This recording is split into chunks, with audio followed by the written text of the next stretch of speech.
I was curled into the fetal position as artillery shook the walls of the metal fortress. Dan lay motionless in front of the window, still holding his M16 in some defiant act against the Congressional Army. There had been 20 of us, told to hold the line while the rest of the rebellion refortified their cities.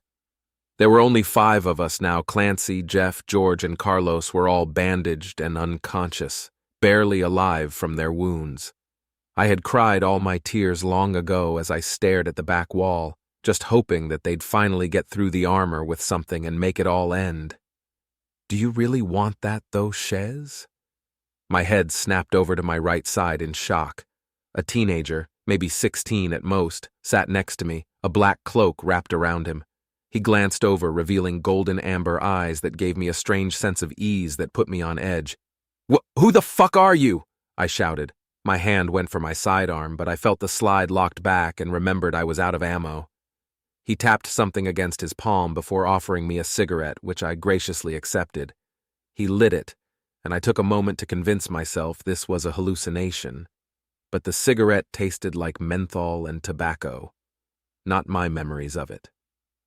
"You would probably call me Death, maybe the Grim Reaper, Shinigami, Psychopomp, but why I am here is the better question," he stated, smoking a cigarette to himself as he stared at the same wall I was.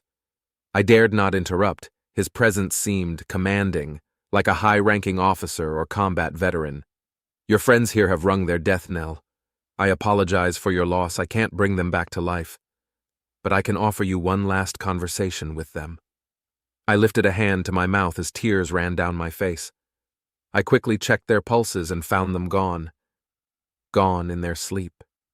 I knelt, head bowed in the center of the small room, then quietly I said, "I would like to talk to them one last time, please."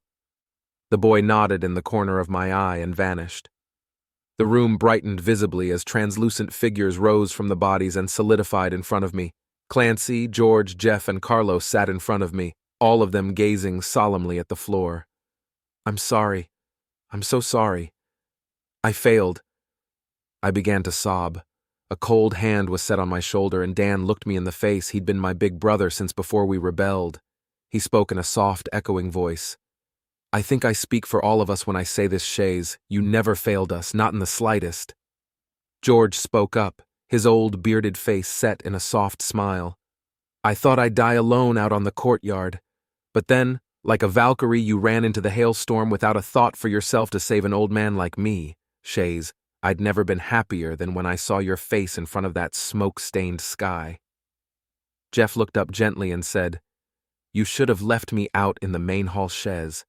I was missing a leg and bleeding like a sieve. But you didn't. You just threw a smoke grenade and ran in. I was dead weight, and you lifted me upstairs to safety." I was unable to speak. I wanted them to be mad, to scream at me for letting them die. But not one did, as Carlos whispered, "You did your best. You pulled bullets out of me even after I tried to run away. You gave me drugs for the pain and sang so sweetly when the nightmares came." Clancy, our commanding officer, said simply, "You've done everything you can do here, Shez. Please, abandon your post and live. Don't be more of a hero than you already are. If anything, we should be sorry. We underestimated and doubted you, and you still ran to our side. We should apologize to you." I looked at all of them, their glowing, translucent forms, and just said, "Thank you for forgiving me. But I can't abandon my post. So long as I can still return fire, I can hold the line." They looked oddly at me, an expression I couldn't recognize. Then the boy touched my shoulder. "You will not survive this." I looked up at him. "Okay." He looked saddened. Then gently he knelt with me and extended a hand to Carlos, taking mine. Carlos took Jeff's, Jeff took Clancy's, Clancy took Dan's, and Dan took my other one, forming a circle. The boy gazed into the center, and a dark symbol spread out along the metal floor. "Ashes to ashes, dust to dust. For your sacrifice, I give to you my power, Shays Bell, the power to raise the immortal souls of the dead to fight at your side." There was a bright flash and the room went completely dark. I was alone again, or was I? As I stood, I could hear the bombardment had stopped. I stood and screamed out at the Congressional Army, "I'll hold this fortress until it's rubble, you bastards!" A boiling, seething anger in my stomach that made air taste of blood. All that greeted me was laughter and a mocking loudspeaker announcement, "Surrender, little girl. All your comrades are dead." I simply shouted back, "Doesn't mean they can't fight."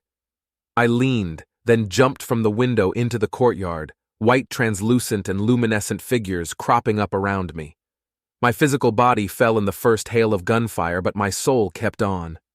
I ran with Roman soldiers, German shock troops, my own company, old American Marines and soldiers. A wave of the dead, unyielding to gunfire, flowed over the enemy forces, killing with just a haunting touch.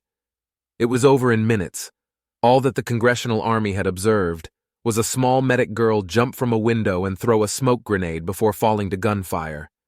But the grenade just kept smoking, the thick white fog rolling over the army, killing all in its path until it covered the camera, the face of that medic girl appearing with a wide smile before the feed went static.